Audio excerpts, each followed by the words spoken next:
Hello, everyone. Good morning, good afternoon, good evening. My name is Paula Bellón. I'm a speech therapist from Spain, and I'm also a PhD student in the Complutense University of Madrid. And I'm going to talk to you about one of my studies at the moment, which is language perception and views of multilingual families in Spain. Now, this will be the index that I'm going to be following along the presentation. First, I'm going to talk to you about the background of my study, then the introduction, the design and methods, the results that I expect to find in my study. Then I'm going to be talking to you about a pilot study that I conducted first, and then I'm going to share the take-home message. So this study would be part of my PhD research that is called Family Language Policies and Linguistic Prestige in Multilingual Families. And the protocols and the interview development were inspired by the cost action IS 1406 run by Lowe, McKean, Murphy, and Tordardottir in 2019. So I'm going to begin with the current situation of multilingualism. So we know that more than half of the population is multilingual, not even bilingual. This could be because of many reasons, such as the growth of migrations, or people wanting to learn more than one language, or children being raised in one country where more than one language is spoken. So this leads to a growth of families that are culturally diverse or linguistically diverse. And this would lead then to children being raised in more than one language. So what do families do to raise children in more than one language? So Spolky would call it family language policies. And what is this? So family language policies can be divided in the language decisions and management regarding the languages spoken at home, the language practices, or the views and beliefs of the families regarding these languages. So these policies can vary according to many different reasons, and we have some here. For example, the linguistic and all cultural priorities of the families, seeing bilingualism as an election or a necessity, because of emotional or integrative motivations, instrumental motivations that can be like finding a better job or seeking other opportunities in that country or out of that country. The plans for future, the place of residence, because it can be bilingual, monolingual, or maybe in that place people see languages from a different perspective, or that can affect the way that families choose to raise their children in. And also the value assigned to languages. So what is the linguistic situation here in Spain? So here in Spain, in general, people speak many different languages, but they are divided in different areas. So what we have here are either monolingual communities or bilingual communities. In the monolingual communities, people would be speaking only Spanish officially, because there are other languages and so on, but they are not official. And then there are also bilingual communities. In these bilingual communities, there can be a co-official language or a non-co-official language. So here in the map, you see that the ones with the co-official language would be the ones with the stripes on. And we see here a list of them, of the communities that speak a co-official language.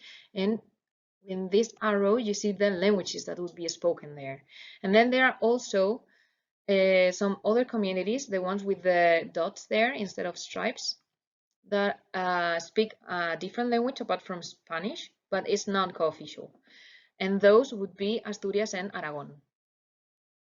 So here in Spain, apart from the official language Spanish, the co-official languages in the bilingual communities and the non-co-official languages in the bilingual communities, as I said before, people can speak other languages, for example, when they come from a different country. And here these languages would be called immigrant languages. And you can see that they can be majority or minority languages, depending on the extension of the geographical extension of those languages or the amount of people who speaks them. And also people would choose to learn different languages depending on if they are taught in school curriculums. So we see that usually languages that are chosen for school curriculums are languages with high prestige, such as English, French, German, for example. So here we get to the aims of this study. First, we would want to see the way multilingual families would perceive their own languages, trying to deepen into the views on bilingualism and linguistic prestige, trying to get that from interviews that I'm going to talk about later. And we would also like to see where the linguistic prestige and the place of residence, either when it's a bilingual or a monolingual community, play a role in the way families perceive their own home language and their opinions and decisions regarding home language maintenance or withdrawal. So, the participants that we're aiming to find for this study are parents of multilingual children who live in Spain, whose children are aged between 5 and 10, who are able to speak or understand more than one language. Any language is allowed as long as they live here in Spain. And it could be a co-official language or a language from a different country. It doesn't matter as long as they live here. Children with either typical development or a language disorder. Why are we aiming to find such a broad or a wide variety of people? Because we want exactly that. We want variety in our data, and we want to see as many types of families that we can find to see their priorities and the views of each one of them. And so the number of participants that we are aiming to find here is 90. It would be ideal to get more, but it's difficult to find families with these characteristics. So 90 is the number we are aiming for at the moment.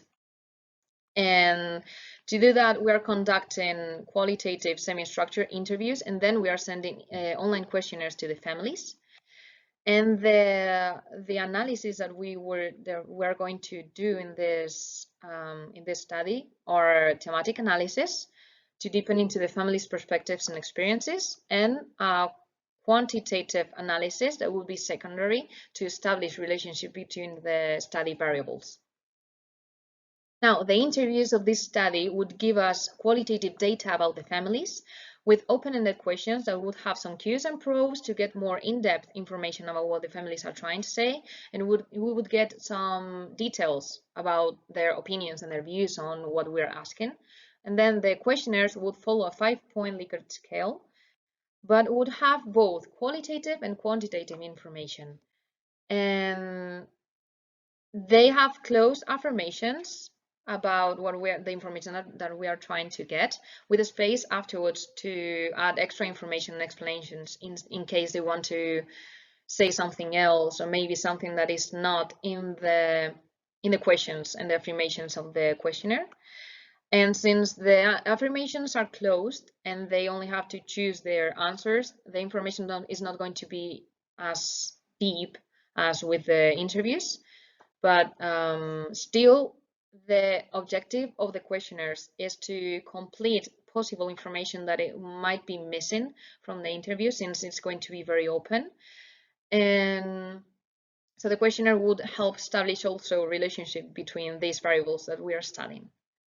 Now, the content of these interviews and questionnaires would be about this family information in general, then also the language policies and opinions of language use and bilingualism and all that, but also it would give us information about school experiences and the environment, professional advice, and some other questions about what they would tell to other families if they were in their position, in their situation, or what they would do if they were given the chance to go back in time and change something. So, what do we expect to find here? So, from a qualitative point of view, we expect that the parents will have a positive attitude towards the home language maintenance, both when the children have or do not have a language disorder. We also expect to see that they would assign different value to languages according to social or emotional factors. And we also expect to see that they would consider the majority language of the place they are living in, or the language of prestige in general, both in the place they are living in or in general, like socially. they would consider these factors when making decisions. That's what we expect to find. From a quantitative point of view, we expect to find a relationship between different variables. In the first case, between the beliefs and views of the families and the place of residence, even both when it's bilingual or a monolingual community. And we also expect to find a relationship between the place of residence, bilingual or monolingual communities, the prestige of the languages spoken at home or other languages that the parents might be teaching their kids, and the decisions that the parents make. So this study would have different phases. The first one would be the development of the interview and questionnaire. The second one would be searching for participants and conducting a first pilot study. And then we would start with the actual interviews and then start with a transcription of them. Later, we would send the questionnaire to the families. And lastly, we would code and analyze the information that we get. So now, in this moment, we are searching for participants, and we conducted the pilot study before starting with the actual interviews. So in the pilot study, we interviewed parents of children who would be eligible for this research, but whose age was under 5 or above 10 years. The objective of this pilot study was to evaluate the interviews, seeing the quantity and quality of information that we were getting from them, and if we needed to make a change in the questions or the way we ask them. And at the end of the interview, we wanted the feedback of the parents to confirm if the interviews were done properly. Now, the feedback was about the structure of the interview, the questions themselves, the length of the interview, and how they felt during the interview. Also, they gave us at the end suggestions to improve the interview or if we needed to change something. So the number of families that we interviewed here were 6, all of them with children with typical development, and the length of the interviews was ranging between 1 hour and 1 hour and 30 minutes. This was because we were asking the questions of the interview, but then we were asking questions about the interview, so that would make them a bit longer. Now, these were the families that we interviewed. Most of them were from Galicia, which is one of the bilingual communities, but 2 of them were from monolingual communities, Andalucía and Extremadura. Now, some of the comments that the families made after the interviews, were that they felt comfortable with during the interview, which is crucial for them to give in-depth information and to give details about their experiences. And they were fine with the length and type of questions. And they said that some questions were easier to answer than the others. So that made us think about how we would phrase those questions, how we would ask them, so we would get the information easier. Now, apart from the information about the interviews themselves, we also got some information that was interesting to evaluate from a qualitative point of view. So here, we saw that some families had positive attitude towards the home language maintenance, as I was trying to see in the expected results before. And one of the examples here would be this family from Extremadura that said, I think that since we live in Spain, our goal was to try to defend the English language. So the kids would have it, and they would be able to talk to the family in the UK. And we also got some information about the value that they assign to languages. They assign some emotional value. They talk about the usefulness of the languages, the opportunities like career opportunities, the future when they spoke these languages. Some families said that languages should be valued equally, and some other families said that one language is more important than the other. Here, one example that we have is from this mother from Galicia, who said that it is very important to learn English, but if she had to choose one language, she would choose Galician. And she knows that they will have certain limitations, but it is the language of her childhood, and she finds it very beautiful. So we see here that there's an emotional value assigned to this language. Now, another example here would be also from a different mother in Galicia, that she was saying that even here in Galicia, English is very well perceived, So you ask yourself, why is it English and not Galician? So, and she said, every language is important. That's why they exist, and they should be valued like so. So here we see this value saying that all the languages should be valued equally, and also that some people value one language more than the other. Now, lastly, we see here that some families would consider the majority language and language of prestige when choosing what languages to use, or only talking about their views about those languages. So here we have one example of another mother from Galicia who said that Galician is a language that is only spoken in Galicia, so you don't really go anywhere speaking only that. And she said, to me, Spanish is essential. It is not that I give it more importance, but it is there. With Spanish, you could go further, just with its geographical extension. So we see here that she was considering the majority language, and giving a bit more importance to it.